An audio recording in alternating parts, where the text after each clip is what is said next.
Konplexutasun eta ziurgabetasun handiko unea da oraingoa, eta hainbat erronkari egin behar diegu aurre, besteak beste, desberdintasunei, giza eskubideen urraketari edo larrialdi klimatikoari.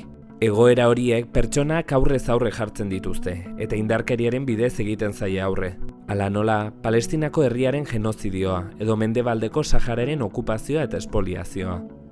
Dena den gugandik gertuago dauden egoerez ere ari gara, besteak beste arrazakeria eta xenofobia, edo sistema kapitalistak gure bizitzetan eragiten duen indarkeriaz.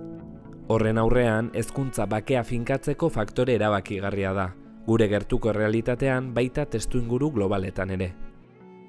Bakearen kultura bizitzaren gaineko errespetua, duintasuna eta giza eskubideak islatzen dituzten balioak, jarrerak eta jokabideak dira. Askatasunaren, justiziaren, elkartasunaren, tolerantziaren eta pertsonen, kolektiboen zein herrien arteko elkar ulertzearen printzipioetan oinarritzen da.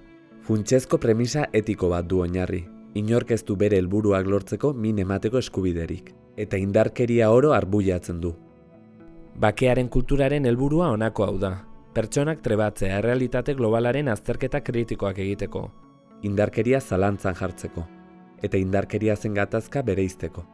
Gatazka modu sortzailean eta ez biolentoetan eraldatzeko estrategiak eta tresnak ulertaraztea. Gure ingurune hurbil eta urrunarekiko inplikazioa eta erantzukizuna sustatzea. Bien arteko loturak eta interdependentziak ikustaraztea, eta bakearen aldeko ekintzak egiteko motibatzea.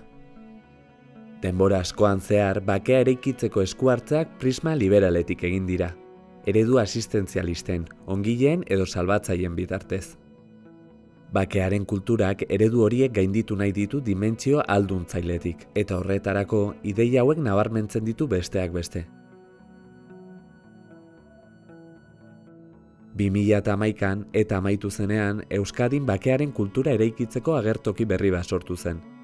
Elkarrizketarako hainbat espazio sortu dira, egia jakiteko eskubideari, biktimen sufrimendua aitortzeko beharrari, justiziari eta erreparazioari buruz sentsibilizatzeko, eta hala, etorkizun komuna eraikitzeko oinarriak ezartzeko. Urte hauetan zehar hainbat ekimen egin dira, batzuk instituzioetatik sustatu dira, eta beste batzuk gizarte zibiletik. Euskadiren ibilbide horretatik eta Kolonbia, Guatemala edo El Salvador bezalako beste lurralde batzuetan egiten ari diren prozesuetatik, funtsezko 3 ikaskuntza atera daitezke. Pertsonen, herrien, erakundeen eta instituzioen arteko zubiak eraiki behar dira, lankidetzarako sareak ezartzeko, eta bakeari ekarpena egiteko, ekimen plural eta askotarikoen bitartez. Memoriaren eraikuntza sozialerako elkartzeko eta elkarrizketarako espazioak zabaltzea garrantzitsua da. Aliantza publiko komunitarioek duten garrantzia, bakea, giza eskubideak eta memoria sustatzeko politika publiko egokiak instituzionalizatu ahal izateko. Lanari ekingo diogu?